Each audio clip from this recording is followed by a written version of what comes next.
criticism is really important. It's really good. You need it. It keeps you accountable and it keeps you humble. I love it. I really encourage it in my life, and I'm open always to it. I think you just need to know who is giving you the critique. If it's someone who is invested in your life, if it's a leader, right, in the church, and someone who's invested in your life and growth, spiritual growth, I take their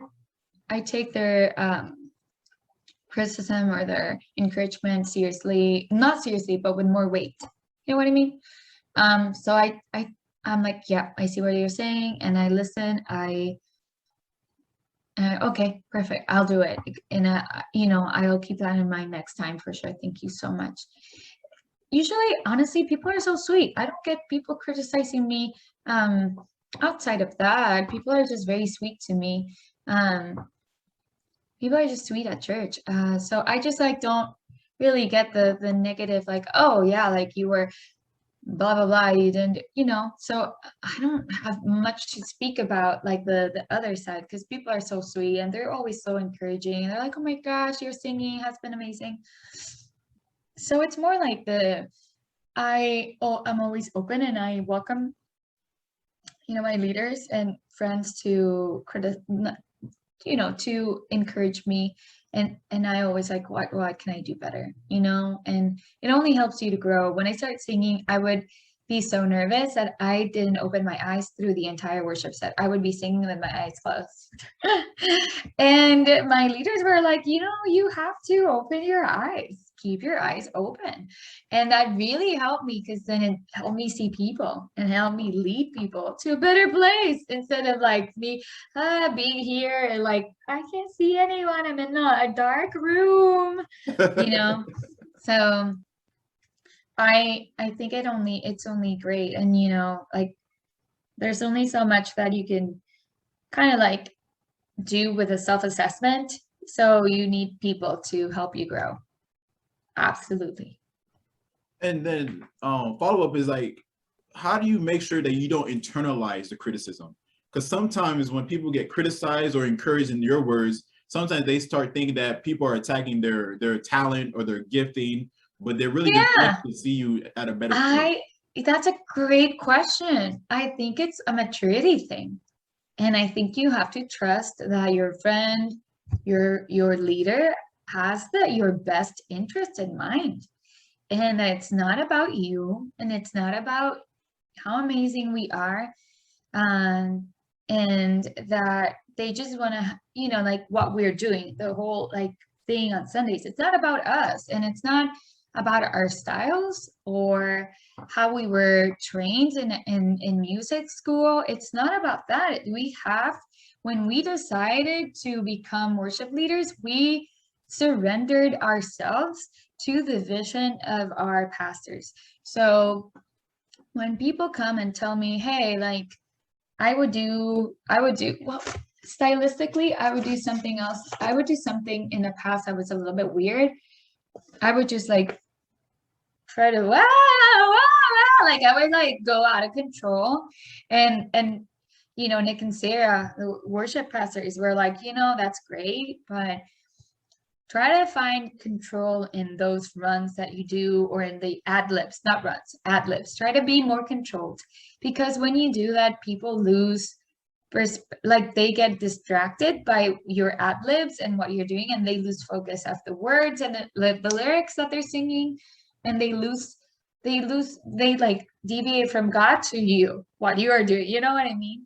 And and I was like, oh, that's right. You know what I mean? But I'm open to, you can't really take it personally, because it's not about you. And people want to see you grow, and it's just, you just have to grow up. We just have to mature as Christians, and we have to be okay with people giving us some comments, and for us to be like, okay, I get it. Kind of stings a little bit, because that's it's part of who I am and my identity. But I will surrender that. Again, it's like being obedient. So I guess it's how do I not internalize it? One, by knowing the person, that the person who's telling me, if it's my leader, my pastor, or someone above me, they have their best interest, my best interest in their mind. Um, they want to see me grow and flourish on the team, and they're invested in my life. These are the people that I see every week that text me, how are you doing? That, I grab lunch with, they're my friends. So of course they're invested in my everyday life. They want to see me grow. So it's not that they don't like me or they don't like my singing and stuff. They want to see me grow. And I have to know that and know that I'm loved. And that's part of love. We're like shaping each other.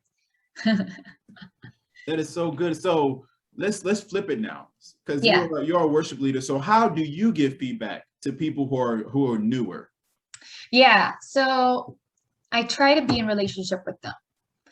I always show up.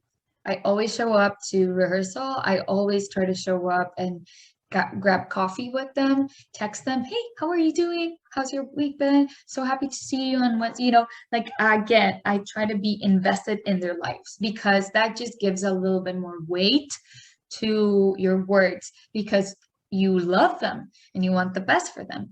And when they know that I'm invested in their lives as human beings and not just as people who come and sing once a week, and they come to rehearse once a week as well, um, they start listening more. And again, that's what I would like people to do, and what people do with me. So I just do as I would, appreciate others doing with me, and as my friends and leaders do with me. They make the time to know me and know where I am at and know what's going on in my life.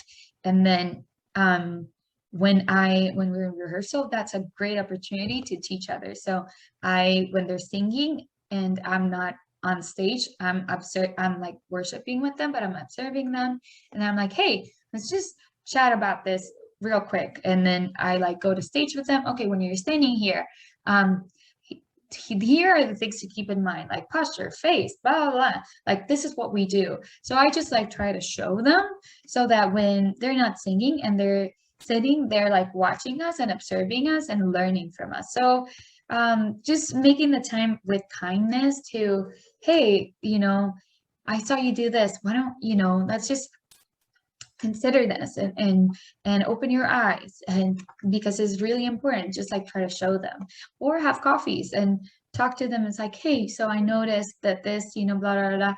It's just, usually I learned this from Nick, our worship pastor. Usually you just put a mirror in front of people, like, this is what you're projecting, is this correct, are you okay? And just help people process through that, and not only criticize, but also give them good things, good pointers of what they can do. Because it's one thing to like find the problem in everyone and don't offer like good solutions or strategies to work on them, right? So I'm like, hey, this is what you can do, but like, you're like, hey, this is amazing, this is all the things why I appreciate you. Number two, this is what I see that you can grow in, and three, this is how you can grow in these areas. So I just like identify all the awesomeness that they bring to the team, the strength, to my life personally, to the church, to the team. Second, I share with them areas of growth. Hey, this is like where you could grow more. And third, I share with them how they can grow in those areas, because they feel supported. It's not like, oh, you're doing this wrong, blah blah blah blah, and then just abandoning them, and that not everyone will take that in the wrong way. So when you're like in the process and you care about them like as human beings, they feel like more supported, and they can trust you, and they can listen to you, and they know that, okay, I can trust her, and I should try these things. That's so good, because it seemed like you're saying that we need to connect before we correct. Yes, I agree. Yes, that's so good. Absolutely. I think so. Because sometimes what people need, it's not advice, it's just to be loved and accepted. And if we start with that, I think we can help people grow better. You know what I mean? We're nurturing people more than you know, more than like, oh, your leaf is, you know, dying. No, like, well, maybe it needs some fertilizer. You know what I mean? Like, it's just showing things that, yeah, you need to know them and love them before you start picking things out in their lives, and make the time for them. If you're going to start picking things out and criticizing, make the time, get coffee, get to know them, get to know what they're doing, what they do out of church, you know, their profession, or, you know, all this stuff. How's their family, where they're at, you know, all those things really, really matter. If they're moving, be there, help them move, you know? It's like sometimes we love each other so much on Sundays, but then after the week, after Sundays, it's like we forget about each other. And like, oh yeah, I'm moving. And no one is like, yeah, I'll help you move. And you know what? That's when really like love shows up, when you help people, when, you know, in the moment of need. I've been so blessed to be like, I've been so blessed to move every year, but every year I have friends who are like, hey, I'm going to be there. I'm going to help move you. And that's more important than, you know, that to me. I'm like, okay, these people really, really care about me. So yeah. That is so good. You have Yeah. so much wisdom, Dory. Oh my gosh, no. That is so good. No, it's no. Yeah, it is. It, you know, we have beautiful community, and you just have to really nurture it, you know. It takes it takes time and work, but it's worth it. We need people to grow and to get to know God and to walk in their purpose. Like, we need to.